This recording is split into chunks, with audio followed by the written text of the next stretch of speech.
two adventurers delve into a sprawling dungeon in search of treasure, despite local rumors of the horrific beast set there to guard it. But as they press on into the depths, they eventually realize that the dungeon itself is the beast, and the legendary jewels they've come to rob are its living brains. A barbarian king discovers that a cult of shape-shifting snake men have slowly been replacing his court. As they craft powerful illusions over his castle in their plan to depose him, the king's ability to tell friend from foe becomes a matter of life and death.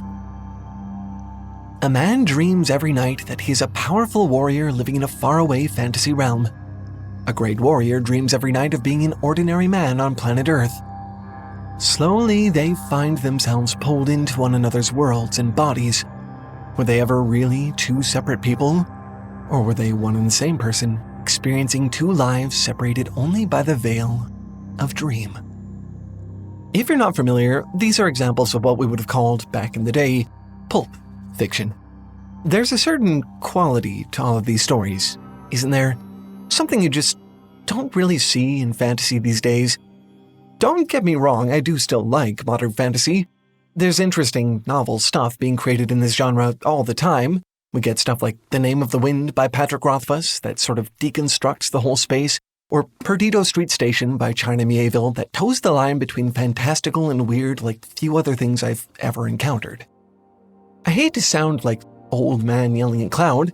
Modern fantasy is still good, but there's just something missing. Something subtle. Something beneath the surface that you really have to squint to make out. A sort of lurking dissonance. I like modern fantasy, but I think the thing that created it is also what killed pulp fiction.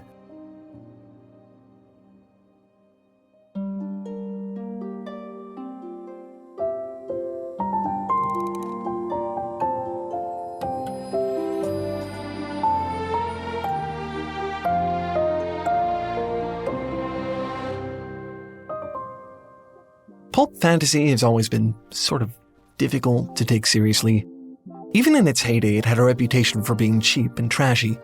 You can probably blame the cover art for a lot of that. Mostly naked ladies being menaced by grotesque monsters doesn't exactly scream nuance or depth. The stories themselves weren't blameless either. Most of them were cheap, dime-a-dozen little affairs filled with violence, sexism, scandal, and plots so over the top they'd make a Marvel fan groan. Is it any surprise that the majority of these have faded from memory? I mean, we've all heard of Conan the Barbarian and the Cthulhu mythos, but how about Jarell of Joiry, Fafhrd and Grey Mouser? These were written for magazines. They were destined to be crammed together between the pages of cheaply printed 15-cent booklets and sold to blue-collar workers looking for mindless entertainment. Prestige did not apply, and for most, fame did not follow. So, you probably won't be surprised to hear that when I recently started reading these for the first time in earnest, I wasn't expecting very much. I thought a few gems might turn up. I thought it would be a lot of lightweight, fun, ultimately forgettable reading. Campy, unrefined, indulgent. I mean, the principal pulp mag of the time was called Weird Tales. It sounds like something you buy off a rack at a gas station. You expect it to be cheap. What you don't expect is this. You might not know the names of the stories or the authors inside, but there is a hunger for this stuff still. These are collector's items now. Most of them have been meticulously tracked down and scanned for the internet. And I think that's more than a matter of just preserving history. There's something uniquely worth saving about them. Something you really can't predict until you read them yourself.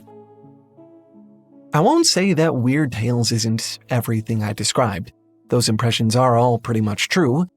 But no matter how corny the plots or exploitative the material, I kept finding myself thinking, man, I wish I could make something like this. I mean, the variety alone was pretty staggering. Yes, they have fantasy, horror, science fiction, but then just so much stuff you can't neatly fit into any one genre. Remember the story I mentioned before about the fantasy warrior and the ordinary man dreaming of each other's lives? That was Dreamers' Worlds by Edmund Hamilton, one of my favorites out of all the pieces I read. It opens like your typical sword and sorcery adventure, but then, as these two distant characters in different realities contemplate each other's lives and steadily lose track of their own, it takes this hard left into a profound commentary on the nature of escapism. I was not expecting that in a magazine like this. It's not just the stories either. Look at this illustration by Virgil Finlay. The magazines were full of this stuff. Legitimately breathtaking pen and ink art, shuffled in with the stories and the bizarro ads and the informational blurbs about the strangest things you've never heard of. Reading one of these magazines is like stumbling into an oddity shop, if everything were from different dimensions. And that's not even the weird part. At the end of almost every issue of Weird Tales, there's a section at the back called The Airy. Pretty unassuming spread of letters sent from the readers, addressed to the writers, published right there in the magazine itself. Some were from fans gushing praise for their favorite authors, others were scathing critiques. Sometimes the authors even wrote back. Dedicated readers would often publish their own home addresses in the magazine so that they could contact the other weirdos who read these things. Here was a whole network of people, authors, artists, readers, eager to find connection through niche passions and strange worlds. Being published in the magazine didn't mean you were famous, but it did mean you were part of something. A community. That, to me, instantly became the weirdest thing about Pulp Fiction. It wasn't just exploitative, cheap media written and sold for spare change. It was an inroad to the world of amateur writing, a world occupied by the new underground creatives of the time. To an outsider, it may not have looked like much, but for the fans and writers and artists who were making it, it was freedom. Brandon Sanderson is an author known for working fantasy down to a science. Author of the Mistborn and Stormlight Archive series, winner of multiple Hugo Awards, record holder for the most money ever pledged to a single Kickstarter campaign for fantasy books of all things, you may have heard of him. His approach to writing fantasy has, undeniably, informed the shape of the genre as it exists today. He sort of pioneered the way into a new, highly rational space for fantasy. His distinction between soft and hard magic systems, and to a degree his codification of magic systems as a popular concept period, has created a vision of fantasy meticulously controlled by the author. One where magic is sensible, and by and large, rarely contradicts its own logic. His 3 laws of magic act as a sort of blueprint for any plucky young fantasy writer eager to follow in his footsteps. Even Sanderson's zeroth rule, to always err on the side of awesome, seems to come with a secret caveat, that awesome is, in the end, there to be tamed, subdued, and assimilated by a guiding rationale. None of that is actually necessarily bad. He's a good author, he deserves his success, there's a reason people love these books. The issue is not so much with him, but with the expectations surrounding him. Fantasy has just gotten a whole lot bigger. Lord of the Rings, A Song of Ice and Fire, Harry Potter. I mean, at least for some of you, Brandon Sanderson still needed an introduction. These don't. And I think they've sort of set a standard. Fantasy isn't just writing and art anymore. It's 3-part novel trilogies. It's feature-length, high-budget films. It's Netflix series. It's merchandise, games, decor, collectibles, food and drink, costumes, toys, theme parks, unbelievably huge video game worlds that require thousands of people to create. Even Dungeons & Dragons, arguably one of the most insulated creative outlets for fantasy writers, has increasingly become a production. I can't tell you how many hopeful clones of Critical Role I've seen, how many playgroups quietly aspiring to turn their game experience into content. One might look at all of this and see a world of possibility, so much potential for creating a product. I see a looming mountain with a long shadow. A genre which tells you that you can do whatever you want, it's not real, and then asks you to make an entire world replete with languages, traditions, history, physics, geography. A genre which asks you to make sense of magic, give it rules and internal logic and operational boundaries that are satisfying within the context of the narrative, as if that weren't some insanely complicated task. A genre which asks you to be revolutionary and genre-defining and culturally relevant.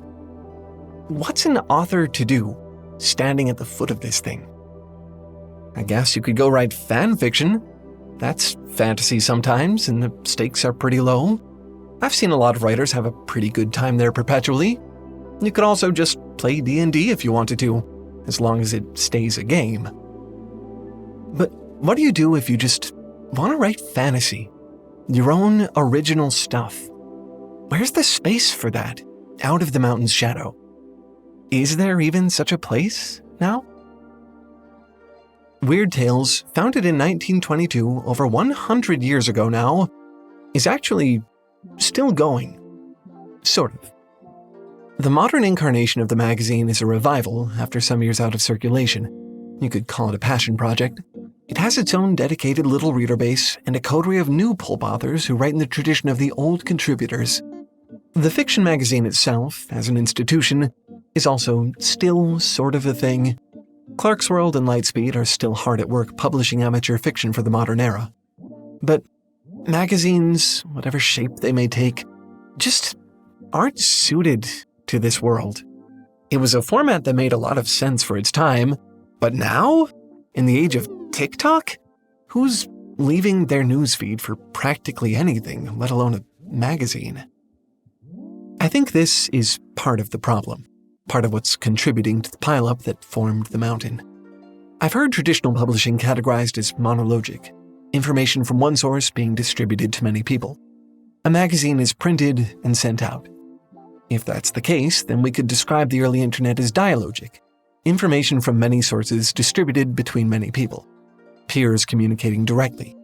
You'd meet up on forums, visit websites, develop lots of little niches in a lot of different places.